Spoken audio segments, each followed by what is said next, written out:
purely naturalistic. The answer has to lie within the computer. How did these molecules get together? How did this data get together? How did these plastic molecules come together and the different silicone chips? How did it happen? Your answer has to lie in the computer. I've already eliminated the only obvious answer to the problem at the beginning by my definition. They're trying to eliminate the only logical answer to the question by their definition of science. They want to define science as things that we can observe and test and demonstrate in the natural world. Okay, well then that eliminates both evolution and creation. Both are unobserved. We don't see anything change. We don't see anything created from nothing. Here's the problem. Both creation and evolution are religious. I admit mine's a religion. They don't admit theirs is a religion. And all of us are paying for their religion to be taught in the school system. And I, for one, resent that. I'm an independent, temperamental, fundamental, right-wing, radical, chicken-eating Baptist. Amen. I still am. Right-wing, radical, chicken-eating Baptist. Amen. Thank you for joining us, folks. It is February 2nd. Yep. We are on a bunch of different channels. Tonight we'll be in the book of Esther about King Ahasuerus. Find Esther. Pretty much in the middle of the Bible is Psalms, and go backwards toward the beginning a little bit till you bump into Esther. A little short book, 8 chapters. I think. I forget how many. It doesn't matter. We'll get to them. Okay. We're on Facebook, getting close to 240,000. Rumble, 11,000. Let's see, X, 5,000 people. Our own app. How many on that one? I know, we're working on it. Working on it. It's all free. Join us. Come on. Let's see, TikTok. I don't know what all they are here. Anyway, sign up for all of them. They're all free. We want to get the gospel out to the world. And tell your friends about us. Okay, let's see. February 2nd, tonight, King Ahasuerus Part 2. Groundhog Day.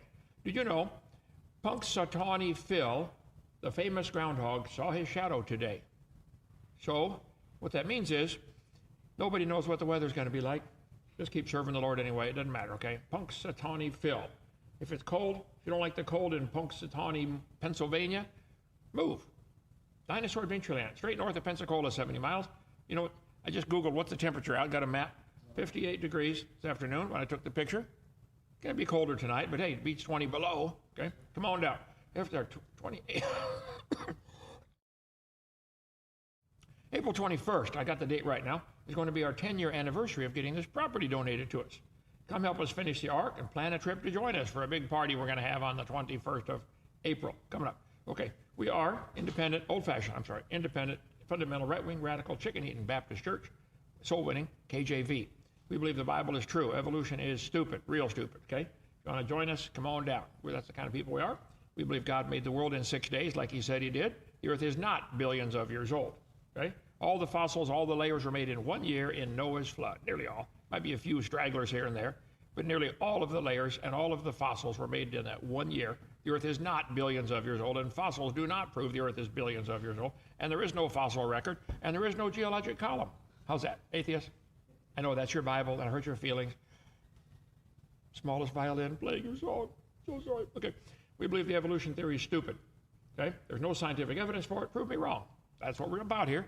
Come join us for holidays. We'll be your family. Some people have lost their family, don't have any. Come on, we'll be your family. Are you confused about life? You have decisions to make. You're wondering what to do. You have big decisions to make. Come visit Dinosaur Adventureland for a few days and take our tour, stay in our cabins for free.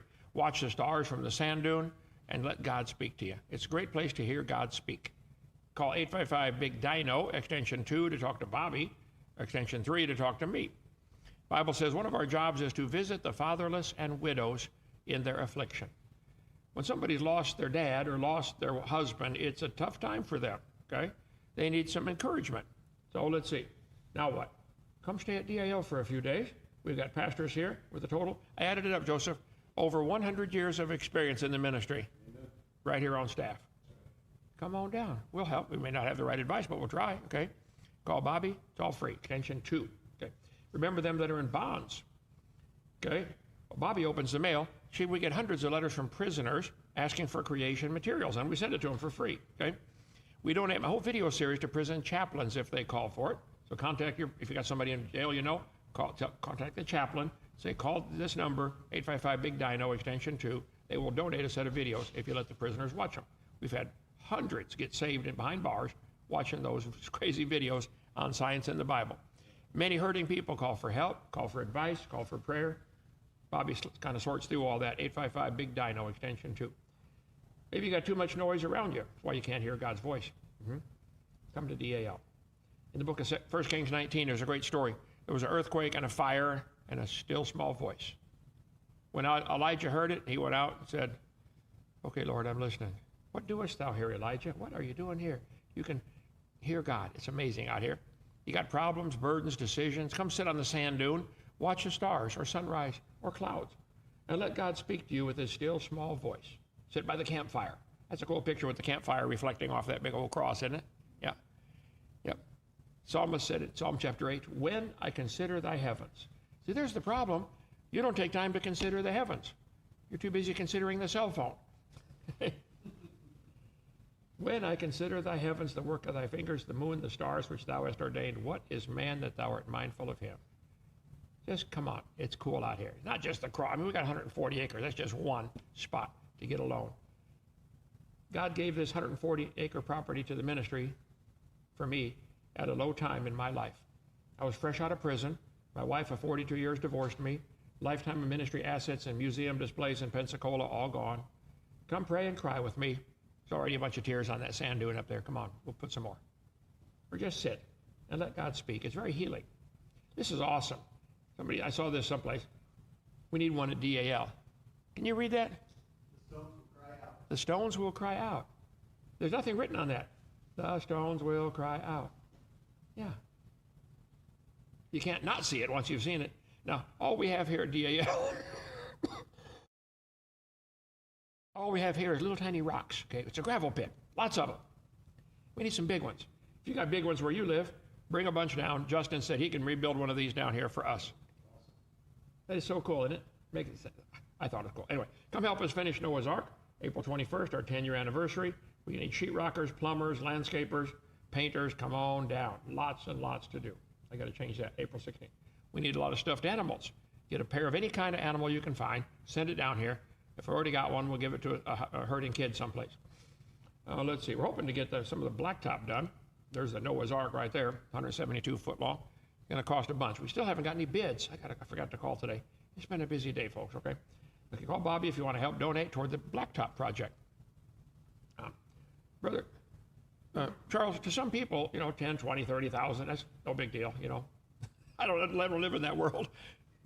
What do you need? Like when I told the guy, we bought this property for sale.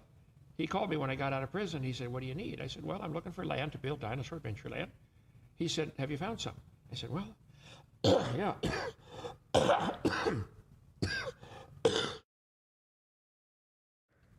I said, "There's an old gravel pit for sale in Lenox, Alabama, 140 acres, but he wants $250,000. He said, "All right, I'll buy it for you." I don't live in that world, but if you do, blacktop it for us, would you? Okay, come on down. My wild guess is 60 to 80,000 to do most of the blacktop around the Ark for parking. If we can't get enough, we'll just quit when we run out and do as much as we can. We don't go in debt, don't have any debt here at all. Speaking of debt, get our Dinosaur Adventureland piggy bank now. You got a QR code? Look at that. $7, Dinosaur Adventureland piggy bank. Teach your kids how to save up. Okay, we're open for free because visitors, people who like our ministry, join our 777 club. They're hoping I'm going to support you for $1 a day. Dr. Go. 9.8 years. Okay, I got a slide number 1, 2, 5, 4. That wasn't too bad, was it? Took too long? Okay. No. 1, 2, 5, 4. Enter there. Sackcloth is gunny sack material. It's a custom in the Bible times when you're really, really groaning and complaining and wanting God to listen to you, they would wear sackcloth, wear gunny sack.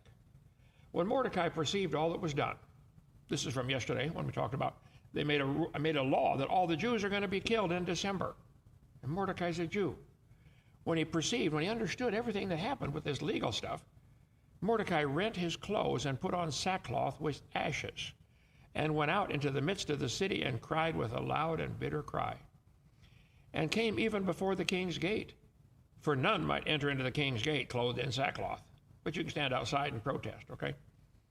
And in every province, whithersoever the king's commandment and his decree came, remember they sent out the guys to bring this decree, kill the Jews in December or something. There was great mourning among the Jews, and fasting and weeping and wailing, and many lay in sackcloth and ashes. So what do we know about this king? Well, he made a rash and unwise decision to exterminate the Jews without thinking it through. His one stupid vice president, Haman, said, "King, can I have your ring? I want to strap a bunch of these documents to have all the Jews killed." king said, okay, sure, here you go. Now, his one stupid order has millions of citizens terrified for their life. So Esther's maids and chamberlains came. Remember, Esther was his niece that he raised as his daughter, and she's now the king's wife. Well, one of his wives, okay. Came and told it to her. Then was the queen exceedingly grieved, and she sent raiment to clothe Mordecai. Get that sackcloth off. And take away his sackcloth from him, but he received it not. Said, nope, I'm not. I'm staying. Then called Esther for Hathach, one of the king's chamberlains, I guess a butler kind of guy, whom he had appointed to attend unto her, and gave him a commandment to Mordecai to know what it was and why it was. She tells this guy, would you go find out what Mordecai, why is he doing this? So Hathach went forth to Mordecai into the street of the city, which was before the king's gate.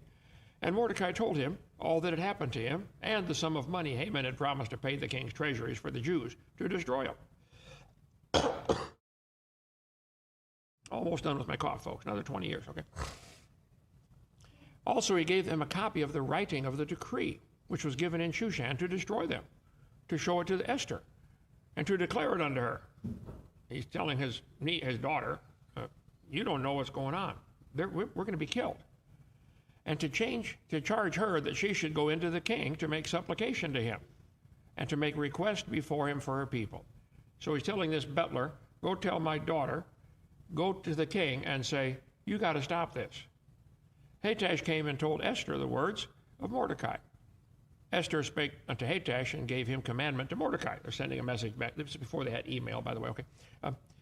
All the king's servants and all the people of the kingdom province know, whosoever, whether man or woman, shall come into the king in the inner court, and you're not called, there's one law to put him to death, except such to whom the king shall hold out the golden scepter. She said, Daddy, I can't go in there, but I haven't been called. He'll kill me unless he holds out that golden scepter, that little rod they carry. But I've not been called to come in unto the king these 30 days. And they told Mordecai Esther's words. Then Mordecai commanded, answer Esther, think not with thyself that thou shalt escape in the king's house more than all the Jews. He's reminding her, Esther, you're a Jew too, okay? For that if thou altogether hold thy peace at this time, then there shall enlargement and deliverance arise to the Jews from another place. Honey, if you don't want to save us, God will do it someplace, some other way. But thou and thy father's house shall be destroyed. And who knows whether thou art come to the kingdom for such a time as this. And I love that. He says, Esther, maybe God put you in that position just for this time. God might work with your life for years and years and years. And what am I doing, God? Where am I going?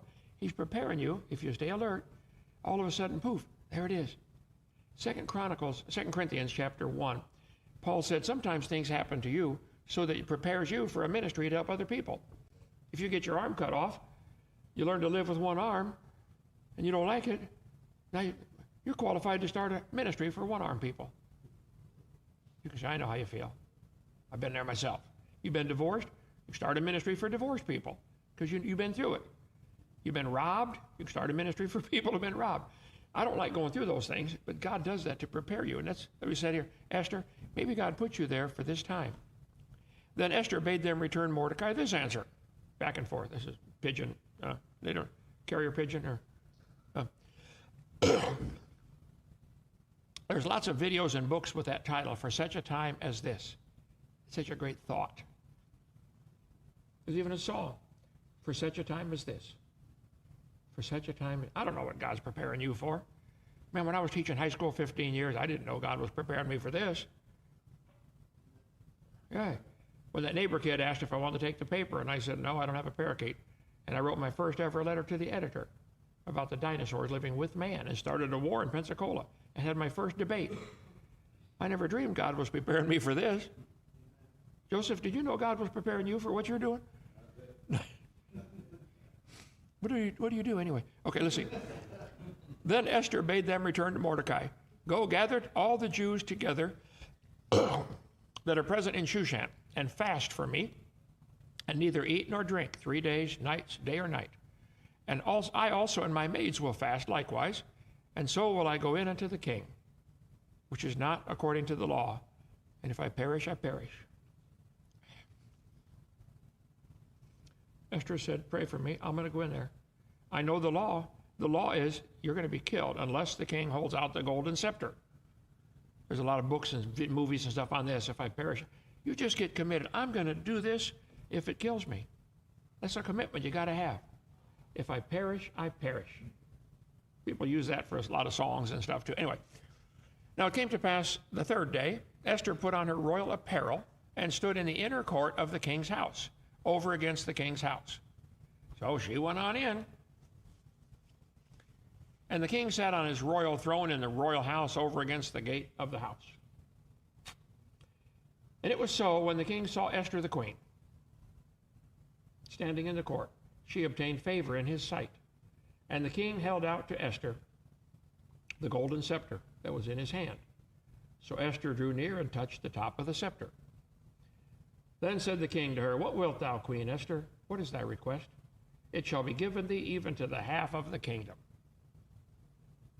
So God spared her. The king didn't want to be bothered. How many calls do I get a day where people bother me? Hey, Brother Hove, I need to talk to you about 6 hours. Can you talk? No.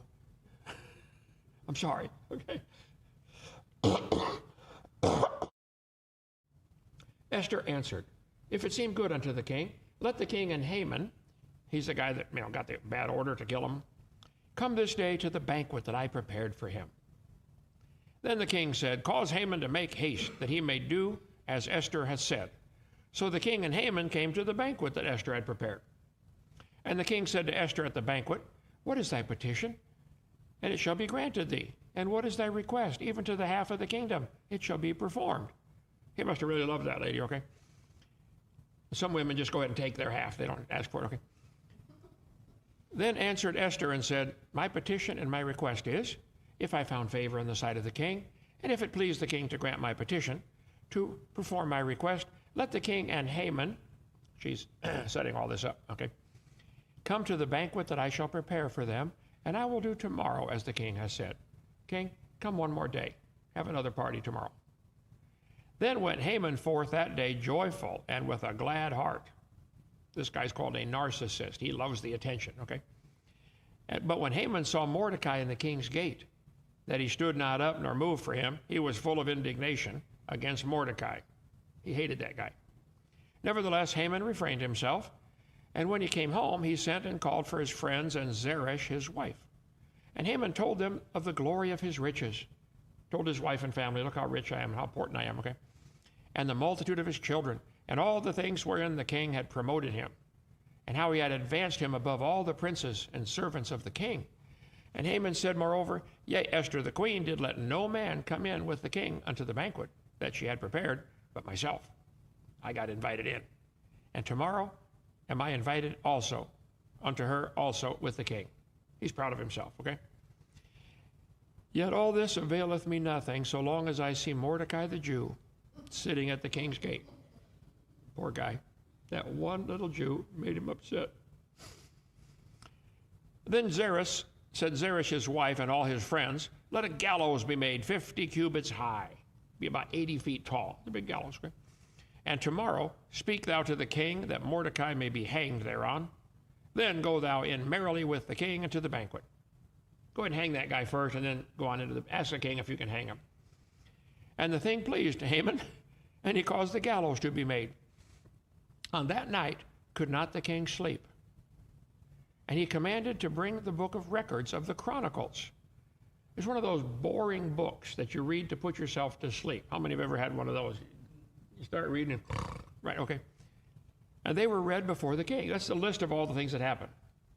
But remember, back in chapter 2 of the book of Esther, it was found written that Mordecai had told of Bigthan and Teresh, two of the king's chamberlains and the keepers of the door, who sought to lay hand on the king.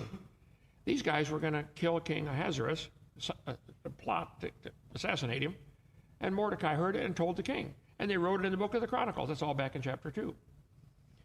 And the king said, what honor and dignity hath been done to Mordecai for this? Then said the king's servants that ministered to him, there's nothing done. You didn't do anything for him. And the king said, who's in the court? Now Haman was coming to the court of the king's house to speak to the king to hang Mordecai. on the gallows that he had prepared for him. I love this story. What do you know about this guy? He doesn't even know why God would not let him sleep. You ever had one of those nights, God, why won't you let me sleep? Maybe he wants to talk. Just listen, okay? The sleepless night will change history. He'd been duped into signing the death warrant of the entire Jewish population by the idiot Haman. And the king's servants said unto him, behold, Haman stands in the court. The king said, let him in. So Haman came in, and the king said, what shall be done to the man whom the king delighteth to honor? What should we do for somebody we really appreciate, Haman? Now Haman thought in his heart, to whom would the king delight to honor more than me? This guy's called a narcissist. Okay. And Haman answered the king and said, for the man whom the king delighteth to honor, let the royal apparel be brought which the king used to wear. Let him put on the king's clothes. And the horse that the king rides on. You know, drive his Lamborghini, okay? And the crown royal set upon his head. This guy's really an egomaniac. He wants to be dressed up like the king and ride on the king's horse, okay? The Bible says we know all things work together for good to them that are called, to them that love God according to his purpose, okay? So, and let the apparel and horse be delivered by the hand of one of the king's most noble princes, that they may array the man with whom thou king delighteth to honor, and bring him on horseback through the street of the city, and proclaim before him, thus shall it be done to the man whom the king delighteth to honor. Of course, he thinks the king's going to do all this to him. Then the king said to Haman, make haste, take the apparel and the horse, as you said, and do so to Mordecai the Jew. He came in there to get permission to hang the guy, okay? that Jew that sitteth at the king's gate, let nothing fall of all that thou hast spoken. So here's Haman now leading Mordecai on the king's horse with a sign. Hail, this is what the king does to people he loves. It completely turned around on him, didn't it? Genesis 5. His brethren went and fell down before his face. This is Joseph. They sold him into slavery, remember, and later he fed them, brought them down, took care of their families. Joseph said, fear not, am I in the place of God? As for you, you thought evil against me, but God meant it unto this day, unto good, to bring to pass as it is today, to save much people alive. Hey, you guys thought it was evil. You tried to kill their own brother. And God turned it around for good.